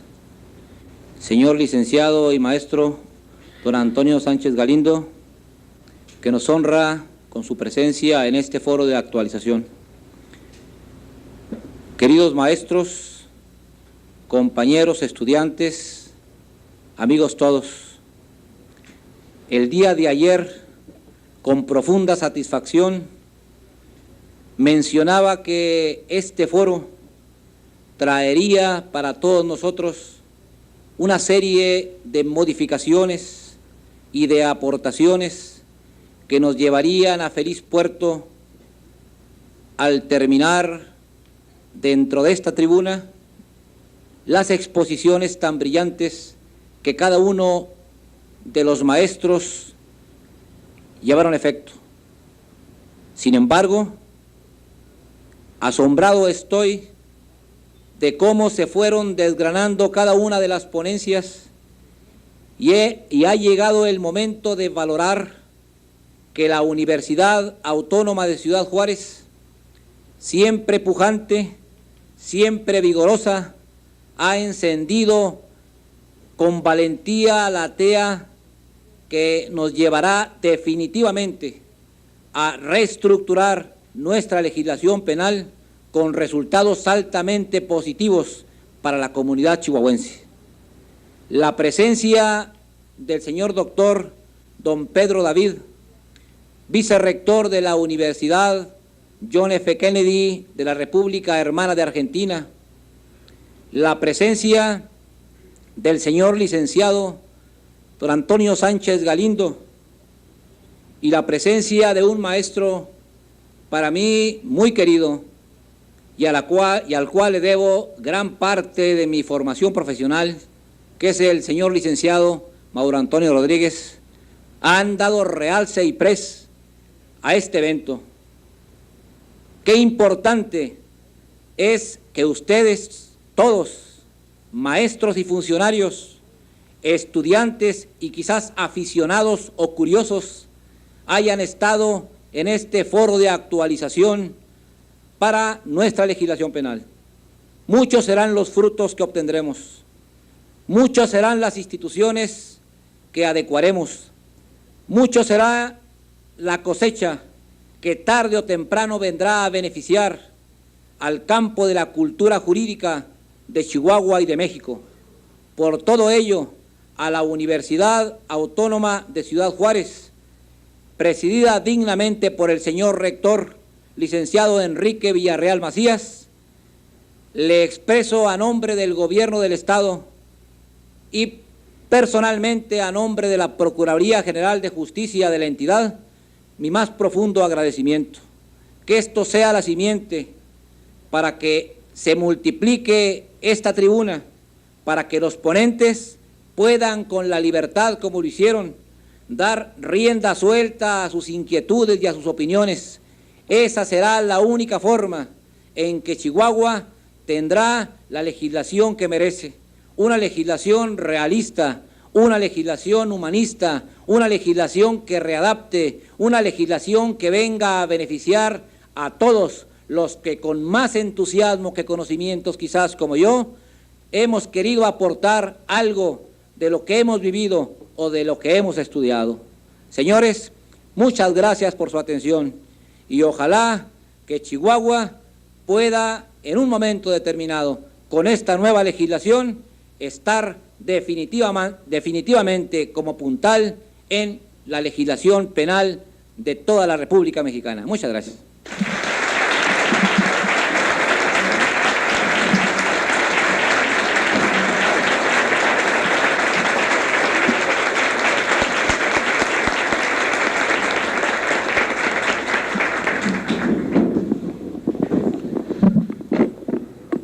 Todos los juarenses y todos los universitarios juarenses nos sentimos altamente distinguidos por haber servido de anfitriones a este foro.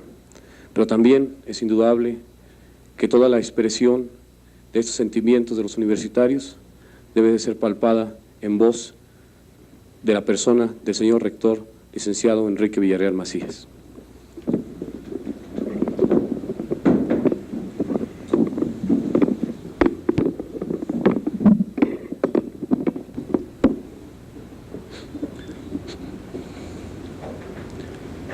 Durante casi 2 días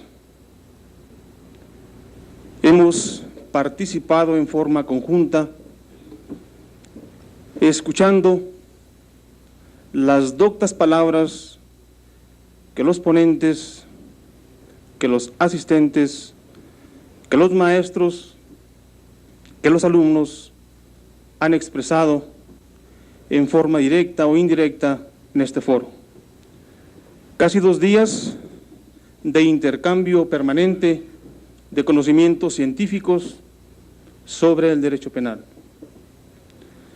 Tiempo suficiente para valorar, como decía en forma totalmente acertada el maestro Rivera Soto, tiempo suficiente para valorar la capacidad científica y la expresión viva del estudio, de la experiencia, del conocimiento y de la manifestación del mismo de todos y cada uno de los ponentes.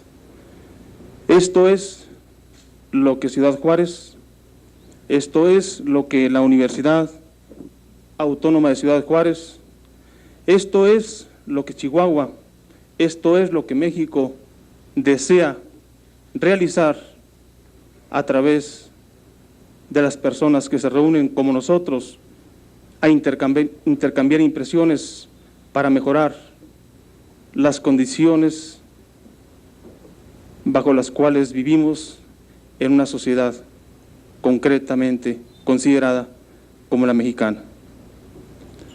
Distinguidos asambleístas, señores maestros, compañeros alumnos y sobre todo señores ponentes, nuestra universidad se ha engalanado científicamente con la participación profunda que ustedes han tenido, como decía en un principio, durante casi 2 días.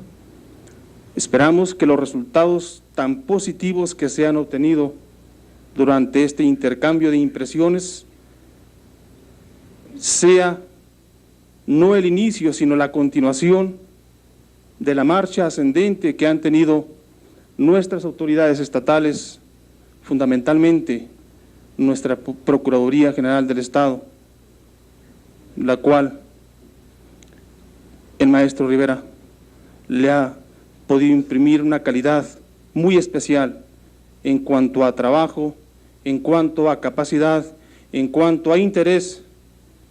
Y sobre este interés, ¿qué mayor interés, valga la redundancia, que estar trabajando el día 1 de mayo, en el cual se celebra tradicionalmente con el descanso, el Día del Trabajo?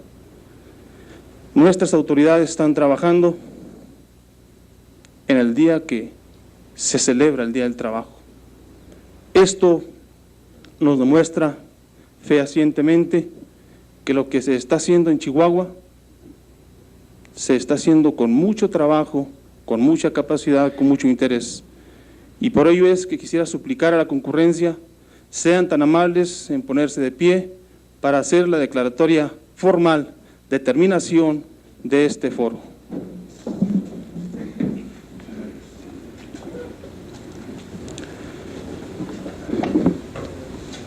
Siendo las 21 horas de este día, 1 de mayo de 1981, me siento profundamente honrado al declarar formal y solemnemente terminados estos primeros trabajos que realiza nuestra Universidad Autónoma de Ciudad Juárez en relación con el foro de actualización del Código Penal.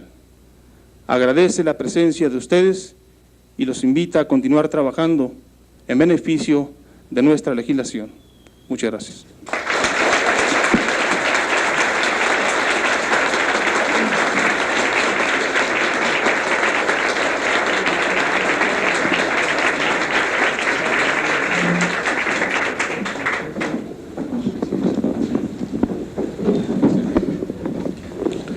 Honorables autoridades, estimados participantes, muchísimas gracias una vez más y esperamos sigan disfrutando su estancia en esta ciudad.